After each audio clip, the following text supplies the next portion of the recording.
ঈদের তৃতীয় দিন একটু দেরি করে ঘুম থেকে উঠলাম, চোখ মেলতেই দেখলাম আপু রান্নার জন্য এদিক সেদিক দৌড়াদৌড়ি করছে। বাসায় কয়েকটা উপকরণ কম থাকায় সে দ্রুত সেগুলো নিয়ে এলো, তারপর রান্নার কাজে নেমে পড়লো। আমি ভাবলাম আপুর এই স্পেশাল রান্নার মুহূর্তটা ক্যামেরায় ধরে রাখলে কেমন হয়, তাই সঙ্গে সঙ্গে ভিডিও করতে শুরু করলাম। রান্না শেষে খাবার টেবিলে বসলাম, আর সত্যি বলতে স্বাদ ছিল অসাধারণ অসাধারণ। ঘরের সহজলভ্যতা উপকরণ দিয়েই সুন্দরভাবে পরিবেশন করার চেষ্টা করলাম। কিছু ছবি আর কিছু ভিডিও তুলে রাখলাম যেন আপনাদের সাথে শেয়ার করতে পারি।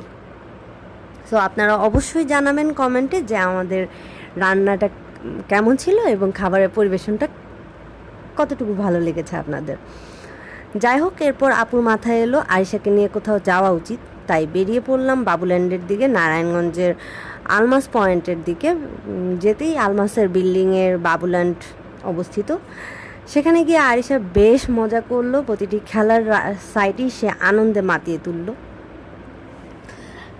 আলমাস বিল্ডিংয়ের ডেকোরেশনটাও ছিল দেখার মতো ও মনোমুগ্ধকর, খুবই সুন্দর ও খুবই সুন্দর ছিল। সব কিছু মিলিয়ে খুব দিনটি খুব ভালো গেছে। আমাদের বাইরে যাওয়ার কোনো প্ল্যান ছিল না, বাট হঠাৎ করেই, কেননা আরিশাকে কোথাও নিয়ে যাওয়া হয়নি, সে যেহেতু বাচ্চা একটা মেয়ে, তো তাকে নিয়ে যাওয়ার থ্রুতেই এখানে যাওয়ার উদ্দেশ্য ছিল।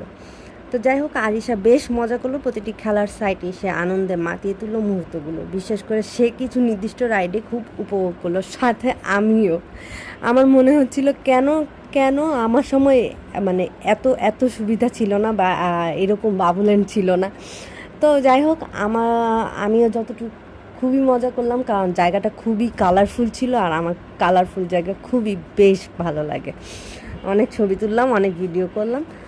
বাবুল্যান্ডের আরিশাও বেশ মজা করছিল, সেটা আপনারা দেখতেই পাচ্ছেন। যাই হোক, বাবুল্যান্ডের উপরতলায় ছিল শেফ টেবিলের ফুড কোর্ট।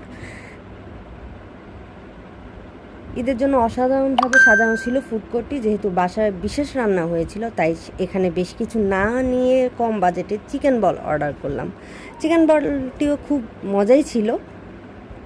এটা যেহেতু নতুন হয়েছে, তো আমার খুব বেশি একটা খাবার ট্রাই করা হয়নি, বাট ইনশাল্লাহ আরেকদিন খুব ভালো করে প্রিপারেশন নিয়ে গিয়ে কয়েকটা ফুড কোর্টের ফুড রিভিউ আপনাদের জানিয়ে দেব। যাই হোক, এভাবেই দিনটি কেটেছে। ঈদের তৃতীয় দিন পরিবারের সঙ্গে আনন্দ, মজা, খাবার আর আরিশার খুশির ঝলকানিতে খুব মাতিয়ে রেখেছিল। আমরাও খুব মেতেছিলাম।